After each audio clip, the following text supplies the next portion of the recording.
Share market सम्बन्धी ट्रेनिङको अर्को तेस्रो च्याप्टरमा तपाईहरुलाई स्वागत छ र यो भन्दा अगाडि मैले विशेष गरेर शेयर मार्केटसँग सम्बन्धित बेसिक कुराहरु मैले तपाईहरुलाई भनेको थिए जुन भिडियोहरु चाहिँ तपाईले एकदमै मन पराइदिनु भयो र त्यसको लागि म तपाईहरुलाई थ्यांक यू सो मच पनि भन्न चाहन्छु र यस्तै अझै नयाँ भिडियोहरुको लागि चाहिँ तपाईले YouTube च्यानललाई सब्स्क्राइब गर्नुहोस् अनि साइडमा रहेको बेल बटनलाई पनि क्लिक गर्नुभयो भने चाहिँ अझै नयाँ भिडियोहरु छिटो तपाईको बीचमा चाहिँ आउनेछ।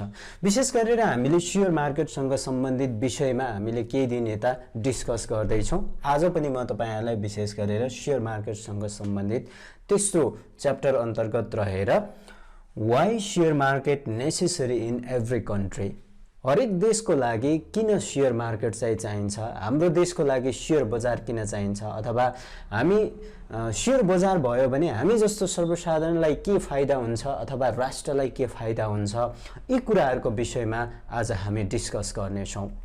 हाम्रो देशलाई शेयर बजार अथवा हामीलाई शेयर बजार चाहिनुको पहिलो कारण भनेको चाहिँ सोर्स अफ बिजनेस क्यापिटल के। कुनै पनि कम्पनी, कुनै एउटा कम्पनी छ हैन, मानौ कुनै ए नाम गरेको कम्पनी छ, यो नाम गरेको कम्पनीलाई चाहिँ के चाहिन्छ त, आफ्नो बिजनेस एक्सपान्ड गर्नको लागि चाहिँ के चाहिन्छ त, पैसा चाहिन्छ हैन। कुनै पनि कम्पनीले आफ्नो बिजनेस एक्सपान्ड गर्नको लागि चाहिँ के चाहिन्छ त, पैसा चाहिन्छ। त्यो पैसा चाहिँ कम्पनीले कहाँबाट लिन सक्छ त भन्दाखेरि कम्पनीले दुईवटा ठाउँबाट मात्रै पैसा लिन सक्छ। एक नम्बरमा भनेको बैंकबाट लिन सक्छ हैन। सेकेन्ड भनेको चाहिँ कोबाट लिन सक्छ त, पब्लिकबाट लिन सक्छ है। पहिलो बैंकबाट लिन सक्छ, दोस्रो पब्लिकबाट लिन सक्छ है। अब यो कम्पनीले सिधै तपाईको के गर्न सक्छ त भन्दाखेरि सिधै बैंकबाट लिँदाखेरि उसलाई धेरै फरक पर्छ। त्यो कारणले कम्पनीले आफ्नो बिजनेसहरु एक्सपान्ड गर्नको लागि चाहिँ के गर्छ त भन्दाखेरि हामी जस्तो पब्लिकसँग आएर उसले के गर्छ, पैसा उठाउँछ। त्यसो भए अब बैंकबाट तपाईले बैंकबाट पैसा लिँदाखेरि के गर्नुपर्छ त भन्ने कुरा हामीले हेर्छौं है। बैंकबाट उनले पैसा लिँदाखेरि के गर्नु पर्यो, उनले इन्ट्रेस्ट तिर्नु पर्यो है, इन्ट्रेस्ट तिर्नु पर्यो। सेकेन्डमा उनले के गर्नु पर्यो, क्यापिटल पनि तिर्दै जानु पर्यो नि त हैन। कम्पनीलाई बिजनेस एक्सपान्ड गर्नको लागि के चाहिँदो रहेछ, पैसा चाहिँदो रहेछ। तर त्यो पैसा कम्पनीले कहाँबाट लिन पाउँदो रहेछ भन्दाखेरि दुईवटा ठाउँबाट मात्रै लिन पाउँदो रहेछ। त्यो भनेको एउटा बैंक, एउटा चाहिँ के हो त, पब्लिक है। अब बैंकबाट लिँदाखेरि उसलाई के हुने रहेछ त भन्दाखेरि कम्पनीले के गर्नु पर्दो रहेछ त, ब्याज तिर्नु पर्यो, बैंकलाई ब्याज तिर्नु पर्यो लोन लिँदाखेरि हैन। अब अर्को चाहिँ के हो त, निश्चित समय पुगेपछि कम्पनीले उसको सामा पनि के गर्नु पर्यो त, रिटर्न गर्नुपर्ने देखियो नि त हैन, रिटर्न गर्नु पर्यो। त्यो कारणले गर्दाखेरि अब कम्पनी बैंकमा जानुको सट्टा कहाँ आउँछ त भन्दाखेरि पब्लिकमा आउँछ है, पब्लिकमा आउँछ। अब पब्लिकमा आउँदाखेरि उसलाई के फाइदा हुन्छ त है, पब्लिक अथवा हामी जस्तो सर्वसाधारणमा आउँदाखेरि चाहिँ के हुन्छ त भन्दाखेरि एउटा त उसले के गर्नु पर्दैन, इन्ट्रेस्ट तिर्नु पर्दैन, इन्ट्रेस्ट उसले के गर्नु परेन, तिर्नु पर्दैन है। अथवा अर्को भनेको चाहिँ उसले के गर्नु पर्दैन, जुन सावा हुन्छ नि हैन, हामीबाट लिएको 1000 रुपैयाँ अथवा हामीले त्यो कम्पनीमा लगानी गर्यौं भने चाहिँ के हुन्छ त, हामीले पैसा लगानी गर्छौं नि त, बैंकबाट त्यो कम्पनीले लियो भने के हुन्छ, उसले ब्याज तिर्नु पर्यो अथवा क्यापिटल जुन छ पहिला लिएको अथवा चाहिँ तपाईको सावा हैन, सावा अथवा त्यसको प्रिन्सिपल जे भने पनि भयो हैन, त्यो पनि के गर्नु पर्दैन त, कम्पनीले चाहिँ फिर्ता गर्नु पर्दैन यो अवस्थामा चाहिँ। त्यो कारणले गर्दाखेरि चाहिँ कम्पनीहरु हामी जस्तो सर्वसाधारणमा आउन चाहनुको कारण चाहिँ त्यो हो हैन। कम्पनीहरुले बिजनेस गर्नको लागि एउटा के भयो त, सजिलो माध्यम भयो हैन। अब पब्लिकसँग चाहिँ उनीहरुको एग्रीमेन्ट कस्तो हुन्छ त भन्दाखेरि नाफा भए नाफा बाँड्ने हैन, नाफा बाँड्ने भन्ने हुन्छ। घाटा भए के गर्ने, घाटा बेहोर्ने है। नाफा भए हामी जस्तो पब्लिकबाट कम्पनीहरूले पैसा उठाउँदाखेरि के गर्नु पर्दैन, उनीहरूले बैंकलाई जस्तो हामीलाई पब्लिकलाई चाहिँ ब्याज पनि तिर्नु परेन, यो क्यापिटल पनि उनीहरूले सामा पनि रिटर्न गर्नु परेन हैन। त्यो कारणले अब कम्पनीले कुन टर्म एन्ड कन्डिसनमा चाहिँ हामी जस्तो पब्लिकसँग उनीहरू आउँछ भन्दाखेरि, ल तिमीहरू आऊ मेरो कम्पनीको शेयर 80% को हिस्सा म पब्लिकलाई दिन्छु, जो इन्ट्रेस्ट छ मेरो कम्पनीमा लगानी गर भन्छ। अनि त्यसमा चाहिँ कम्पनीको टर्म एन्ड कन्डिसन कस्तो हुन्छ भन्दाखेरि, हामीले तपाईको पैसा फिर्ता गर्दैनौ हैन, ब्याज पनि तिर्दैनौ, पैसा पनि फिर्ता गर्दैनौ। त्यसमा के हुन्छ, कम्पनीले तपाईले भोलि लगानी गरेर कम्पनीले नाफा कमायो भने त्यो नाफा तिमीले पनि खान पायौ। अब घाटा हो, घाटा कम्पनी घाटामा गयो भने डुब्यो भने त्यसको जिम्मेवारी हामी हुँदैनौ भन्ने खालको के हुन्छ त कम्पनीहरुको कुरा हुन्छ। तर अब कम्पनी घाटामै जाने उद्देश्यले त कुनै पनि कम्पनीले अब आईपीओ निष्कासन गर्दैनन् हैन। त्यसको सम्बन्धित निकाय हुन्छ, आईपीओ निष्कासन गर्न सक्ने अवस्थाको छ कि छैन, त्यो सबै कुरा चाहिँ फेरि के गर्छ त, हामीले सेभनको कुरा गर्यौं, नेप्सेको कुरा गर्यौं हैन। उनीहरुले चाहिँ निरीक्षण गरेर मात्रै कम्पनीलाई आईपीओ निष्कासन गर्न दिने कि नदिने भन्ने कुरा चाहिँ निर्णय गर्छ। बैंकमा भन्दा सर्वसाधारणमा जाँदाखेरि चाहिँ उनीहरुलाई के फाइदा हुन्छ त भन्दाखेरि, कम्पनीले के गर्न सक्छ, पैसा छिटो उठाउन सक्छ,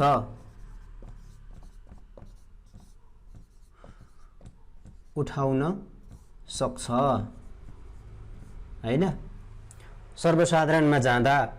अर्को भनेको कम्पनीले चाहिँ बिजनेसमा ध्यान दिन पाउँछ क्या, उसले आफ्नो बिजनेसमा फोकस गर्न पाउँछ। फोकस यो कारणले गर्दाखेरि अब कम्पनीले बैंकबाट पैसा उठाउनु पर्यो भने के हुन्छ त, उसले लामो प्रोसेस जानु पर्यो हैन, लामो प्रक्रिया चाल्नु पर्यो। त्यो कारणले उसले आफ्नो बिजनेस छिटो एक्सपान्ड गर्नु छ, उलाई छिटो पैसा चाहिरहेको छ भने कम्पनी के गर्छ, हामी जस्तो सर्वसाधारणमा जान सक्छ। अर्को भनेको कम्पनीले बैंकबाट लोन लिँदाखेरि के हुन्छ त भन्दाखेरि, उनीहरुले अब महिनै पछि मासिक रूपमा त बैंकको त के हुन्छ, ब्याज पनि तिर्नु पर्यो, साउ पनि रिटर्न गर्दै जानु पर्यो नि त, अथवा ब्याज तिर्दै जानु पर्यो नि त हैन। त्यो कारणले कम्पनीले के गर्न सक्दैन भन्दाखेरि, फुल्ली आफ्नो बिजनेसमा सबै आफ्नो फोकस चाहिँ आफ्नो बिजनेसमा लाउन सक्दैन के। त्यो कारणले गर्दाखेरि चाहिँ कम्पनीहरु बैंकमा भन्दा सर्वसाधारणमा जान चाहिँ बढी रुचाउँछन्।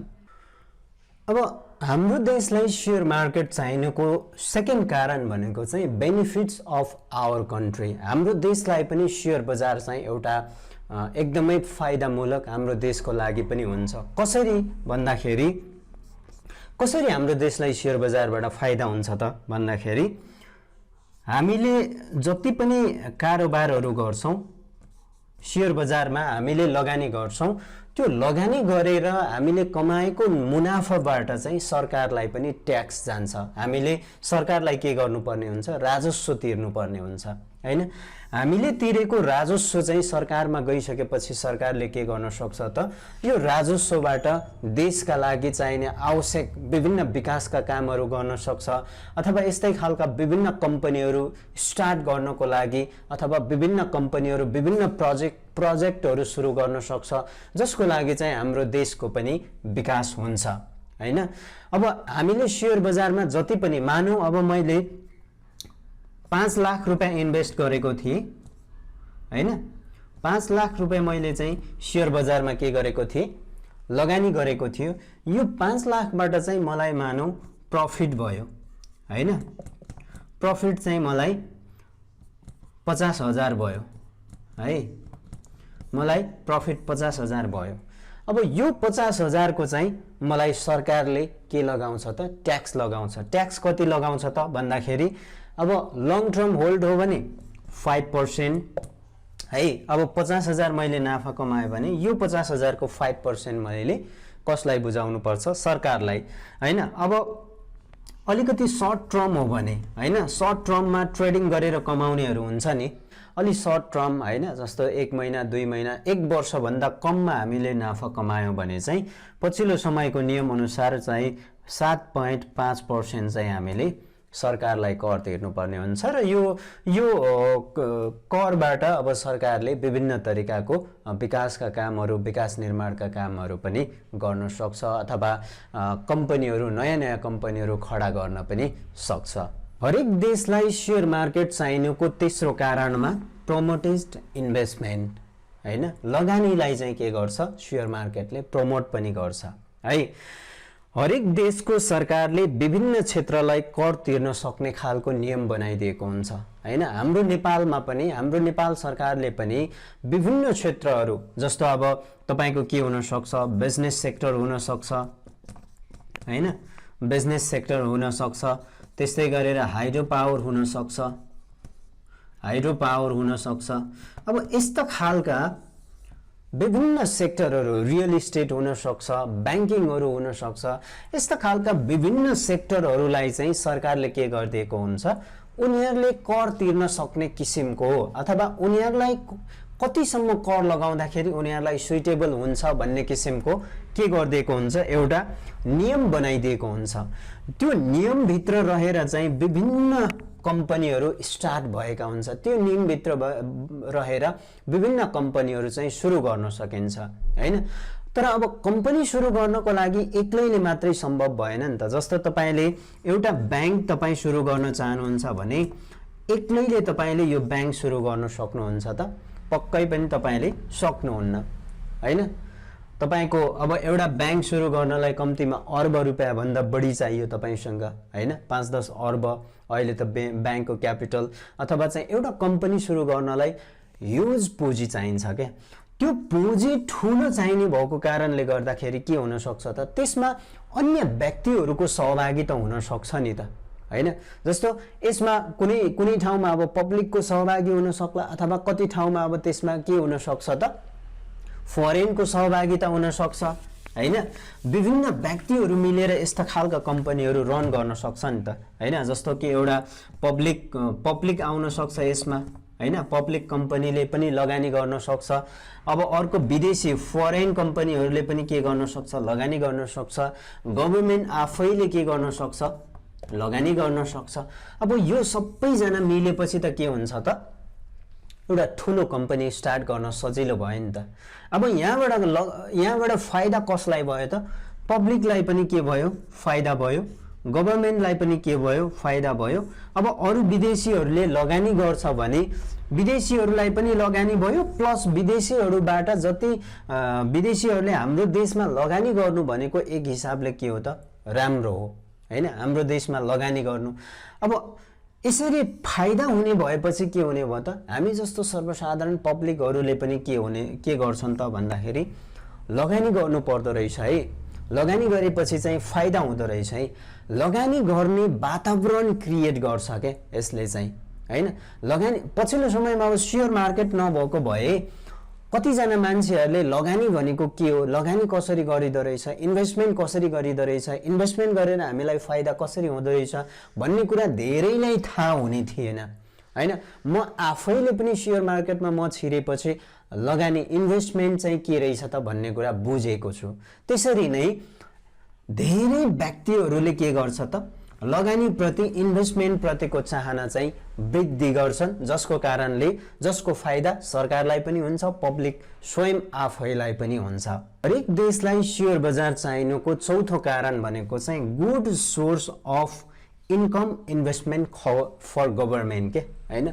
यो चाहिँ सरकारको लागि पनि एउटा फाइदा हो र पब्लिकको लागि पनि फाइदा छ हैन। किन भन्दाखेरि जस्तो कि सरकारले चाहिँ कुनै पनि सर्वसाधारणको लागि अथवा हामी जस्तो सर्वसाधारणको लागि बनाइएको हैन, चाहिने ठुला ठुला कम्पनीहरू अथवा चाहिँ ठुला ठुला परियोजनाहरू चाहिँ सरकारले आफै मात्रै गर्न सक्दैन, आफै मात्रै बनाउन सक्दैन। जस्तो वाटर ट्रिटमेन्ट हुन सक्छ, अथवा चाहिँ तपाईको ठुला ठुला धार्मिक स्थलहरू हुन सक्छ, अथवा कम्युनिटी सर्भिसहरू हुन सक्छ। त्यस्तो खालको वस्तुहरू अथवा कम्पनीहरू, त्यस्ता खालका संस्थाहरू निर्माण गर्नुपर्दा, कम्पनीहरू निर्माण गर्नुपर्दाखेरि चाहिँ यो चाहिँ के गर्छ त, सरकारले आफैले मात्रै चाहिँ के गर्न सक्दैन, बनाउन सक्दैन क्या, हैन। सरकारले त्यो पब्लिकको लागि चाहिने जति पनि सेवा सुविधाहरू दिनुपर्ने खालको संस्थाहरू, कम्पनीहरू सरकारले बनाउनु परेको खण्डमा चाहिँ के गर्नुपर्छ त, सरकारले हामीबाट, यसै त हाम्रो देशमा चाहिँ के छ, ट्याक्स भनेको एकदमै हाई रेटमा छ, हैन। यसको ट्याक्सको पर्सेन्टेज एकदमै हाईमा छ। अब यस्तो खालको कुराहरू पनि सरकारले बनाउन थाल्यो भने अझै हामीबाट के गर्नुपर्ने हुन्छ, सरकारले चाहिँ धेरै पैसा उठाउनु पर्ने हुन्छ है, धेरै पैसा उठाउनु पर्ने हुन्छ, अथवा कर उठाउनु पर्ने हुन्छ, धेरै कर लगाउनु पर्ने हुन्छ। त्यो त गर्न सम्भव छैन नि त। त्यो गर्न सम्भव नभइसकेपछि चाहिँ के गर्छ त सरकारले चाहिँ त्यस्ता खालका कम्युनिटी सर्भिसहरू रिलेटेड वस्तुहरूमा चाहिँ जनताको पनि सहभागिता अथवा जनताको पनि लगानी भन्ने कुरा चाहिँ भन्ने नियम चाहिँ लागू गर्छ। जस्तो पछिल्लो समयमा हाइड्रो पावरहरूमा पनि त भनिराखेको छ नि त, हैन। नेपाल जनताको लगानी, नेपालको पानी जनताको लगानी भन्ने समथिङ केही नाराहरू लगाइराखेको छ नि त। यस्ता खालका कम्पनीहरू, यस्ता खालका कम्युनिटीलाई चाहिने सर्भिसहरूमा चाहिँ सरकारले के गर्न सक्छ त भन्दाखेरि हामी जनसहभागिता, जनताहरूको पनि लगानीलाई के गर्न सक्छ, सरकारले जनताको पनि सहभागिता गराउँछ, जनताबाट लगानी उठाउँछ। सर्टेन पर्सेन्ट, अब त्यसको मानव अब 50% सरकारले पनि लगानी गरिदिन सक्छ भने 50% पब्लिकले लगानी गर है भन्न पनि सक्छ। अब त्यहाँबाट भोलि आएको जति पनि प्रफिट हुन्छ, नाफाहरू चाहिँ के हुन्छ त, त्यो चाहिँ सरकारलाई पनि हुने भयो र त्यसको चाहिँ पब्लिकलाई पनि हुने भयो है। त्यसैले शेयर बजार हरेक देशको लागि चाहिनुको चौथो कारणमा good source of income investment for government भनेर पनि भन्छौँ हामीले। पाँचौं रहेको छ लगानीकर्तालाई आकर्षण गर्नको लागि, हैन। लगानीकर्तालाई आकर्षण कसरी गर्छ त भन्दाखेरि हामीले सुनेका हुन्छौँ नि, जस्तै अमेरिकाको फलानु व्यक्तिले चाहिँ इन्डियामा गएर चाहिँ लगानी गर्यो रे, अथवा इन्डियाको कुनै कम्पनी आएर नेपालमा लगानी गर्यो रे, चाइनाको कुनै कम्पनी आएर नेपालमा यस्तो यस्तो उद्योग खोल्यो रे भन्ने हामीले सुन्छौँ नि, हैन। संसारका ठुला ठुला इन्भेस्टरहरू यो देशमा लगानी गर्नको लागि कतिको उचित छ कि छैन भनेर हेर्ने। अब हुन त शेयर मार्केट सबै त होइन, तर यो देशमा लगानी गर्नको लागि कतिको ठिक छ, यहाँका लगानीकर्ताहरूले कतिको बुझेका छन्, हैन। यहाँका जनताहरूमा लगानी गर्दाखेरि कतिको फाइदा हुन्छ, यो देशमा गएर कम्पनी खोल्दाखेरि कतिको चाहिँ फाइदा हुन्छ भनेर हेर्ने एउटा माध्यम मध्येमा चाहिँ शेयर मार्केट पनि एउटा महत्त्वपूर्ण हो है। शेयर मार्केट पनि एउटा महत्त्वपूर्ण इन्डिकेटरको रूपमा चाहिँ ठुला ठुला लगानीकर्ताहरूले लगानी गर्ने बेलामा चाहिँ त्यहाँको मार्केट कस्तो चलिरहेको छ, अथवा चाहिँ शेयर मार्केट प्रति त्यहाँका मान्छेका धारणाहरू कस्तो रहेको छ। भोलि गएर जस्तै ठुलो कम्पनी भइसकेपछि त पब्लिकको बीचमा उनीहरूले आइपिओ पनि निकाल्नु पर्ने होला नि त, अथवा एफपिओ निष्कासन गर्नुपर्ने होला, अथवा जनताबाट, सर्वसाधारणबाट लगानी उठाउनु पर्ने होला, पैसा उठाउनु पर्ने होला।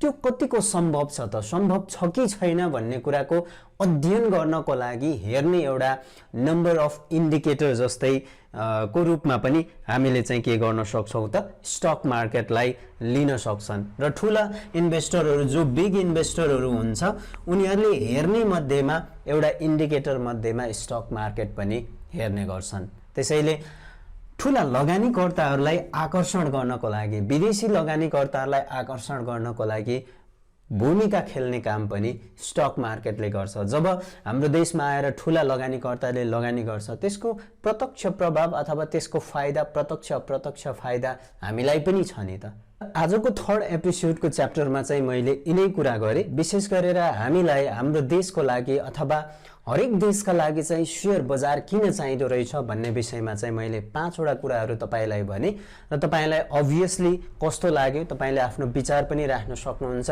यहाँनिर यो बाहेकका कुराहरू तपाईले थप्दै पनि जान सक्नुहुनेछ र यदि तपाई युट्युब च्यानलमा नयाँ हुनुहुन्छ भने सब्स्क्राइब गर्नुहोस्, साइडमा रहेको बेल बटनलाई क्लिक गरिदिनुहोस्। अन्य नयाँ नयाँ च्याप्टरहरू अब हामी बिस्तारै स्टेप बाई स्टेप अगाडि बढ्दै छौं। बल्ल हामी थर्ड च्याप्टरमा मात्रै छौं, बल्ल तेस्रो च्याप्टर भएको छ। अब हामी बिस्तारै बिस्तारै एडभान्स हुँदै जानेछौं। त्यसैले गर्दा तपाईले युट्युब च्यानललाई फलो गर्दै जानु होला र हरेक भिडियो तपाईको नोटिफिकेसन्समा आउनेछ र भिडियो आउने बित्तिकै तपाईले देख्न सक्नुहुनेछ। Thank you so much.